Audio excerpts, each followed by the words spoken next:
I'm about to go into Zoom. Can you guys be quiet? Okay. Thank you. Hello, Gerald Mast here. I'm in my office on third floor Byers, where I'm able to do much of my teaching. This is a workspace that I certainly enjoy being in. My desk is rather chaotic right now. It has essentially, though, a few items of great value. A coffee mug that keeps my coffee hot for most of the day when I'm here. I'm surrounded in here by books. Books behind me, books to the left of me, books all around. And that is part of the context in my office that gives me delight and helps me remember the things that I most care about. That's my office.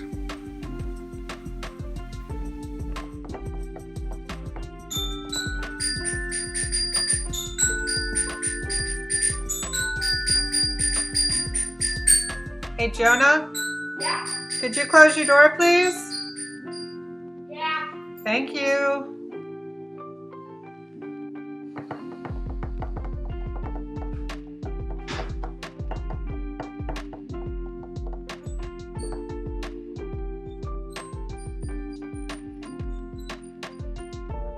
Hi, so this is where I do my Zoom classes from.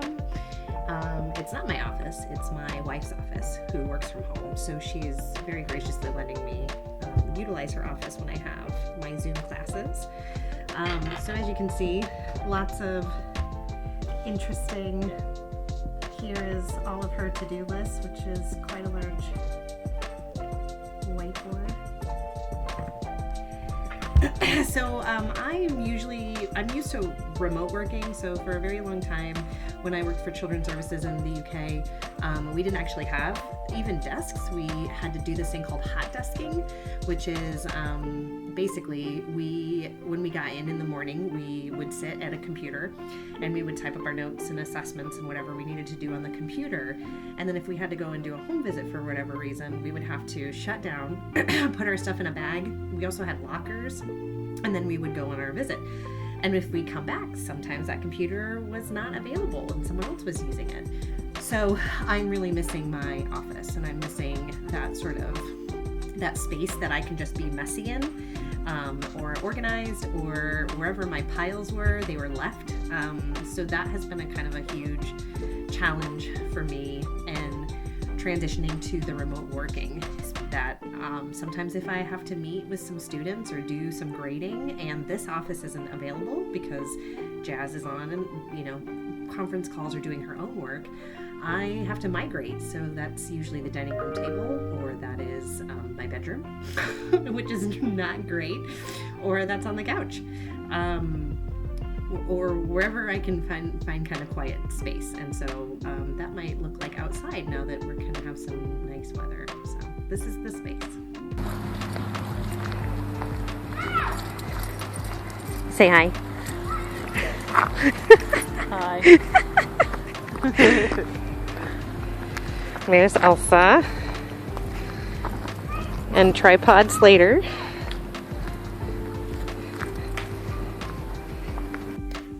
Well, the first day that we switched to teaching online, I actually went into Centennial Hall and 8 o'clock in the morning went into my classroom where I usually teach and taught there by myself. I don't know why I did that. Seemed like a good idea at the time, but it was very clear after 1 hour there was no reason for me to be there. I taught the other 2 classes that day from my office, and since then I've been teaching from home. The next 2 days I was actually teaching from the couch down in the TV room. I decided that wasn't a great idea either, because that meant my wife had to be quiet, and even worse, she had to listen to me teaching all morning long while she was trying to do other things around there. So since then, for basically the last 2.5 weeks, I've been teaching from up here, and the view you see of me right now is pretty similar to the view that most students would see from me when they're attending my classes these days. This is the bed that I sit in when I am teaching. I'm wearing pretty much the same thing I'm wearing, a t-shirt and shorts. And this bedroom is a spare bedroom at our house. It used to be my older son, who no longer lives here. There's a nice shelf off to the side with outlets where I can keep things plugged in, and I can keep my books up there so I can have easy access to my textbooks. And over here I've got some more of my textbooks on this desk next to me. I've got a collection of Beanie Babies on the shelf over there to keep me company. And I even have, if I can figure out how to set this down properly, I have the ukulele that I bought myself for my birthday this year, and I've been gradually learning a little bit of how to play it, and I think I'm getting a little bit better at it. If you're very lucky, someday I'll play something for you, but you're even luckier today, because I won't. So here's where I spend most of the rest of my time when I'm not up in the bedroom teaching. This is what I climb on every morning to get a little bit of exercise, the elliptical here. And this is the couch where I sit fair amounts of the rest of the day prepping my lessons and trying to keep cats from climbing onto my lap. What are you, Fred? Hey. You need to find some place other than the keyboard. Okay? Can you go find another place? Let go. So another fun activity is laundry. I did not do laundry the past 2 days. And this is the laundry. Good morning. Gerald Mast here. This is the place that I typically start my day, sitting on my living room couch with the coffee table in front of me with various items that help me get through the day. There are other people in the house here. Here's where my two sons practice the piano. They're both taking lessons.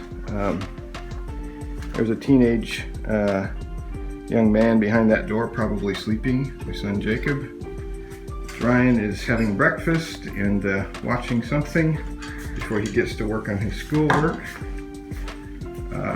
Here's where, this is my wife Carrie's workspace right here in the kitchen, where she does a lot of work, but she is, I believe, down in our basement doing a Zoom meeting this morning in connection with one of her many jobs. It's a nice workspace there with all those books. Yep, that's what's happening here in the Mast household this morning. So when I'm not teaching or grading, this is the other thing that we have to be aware of, is the cats that will come by and sap your productivity.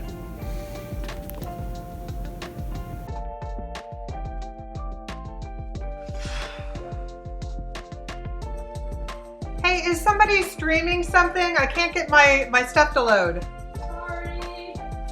Typically, it kind of looks like a relay race at our house. When she doesn't have a meeting or reports to complete, then she's passing the baton, and I'm here grading, Zooming, meeting with students, creating assignments, what have you. And so that has been mixed with these two amazing human beings, Theo, who is 5, and Abe, who is 3. And have a lot of energy and want a lot of attention with games and creative play, because their routine has been changed too. Theo typically goes to a pre-K school through Findlay City Schools, and that obviously has been closed. And Abe goes through a daycare center, and we're not essential, so we opted to pull him out. But sadly, the center did have to close. And they found it was really difficult with the lack of children there to keep running.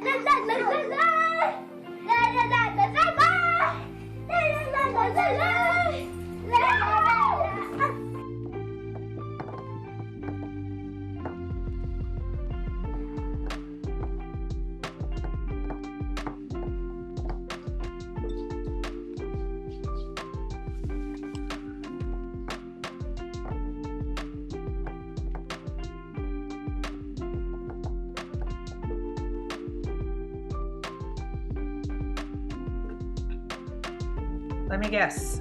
You're bored. Okay.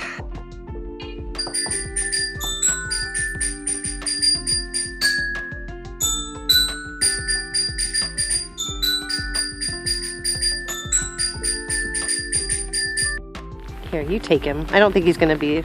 There you go. Now he's on my feet. Okay, little one, my nose is here. Now you want to I'm going to put him right in the bush. Okay, that's fine. Right. Both like eating worms.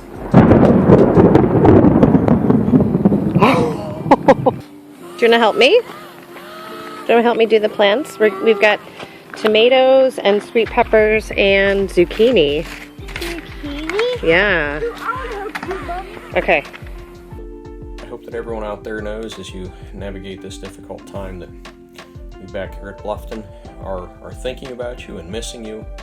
Seeing you on our Zoom screens is not the same as seeing you in person.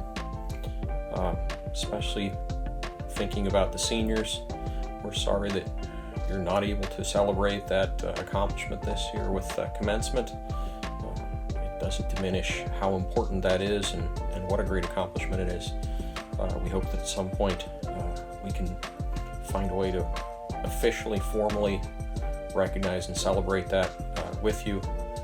But we wish you all the best.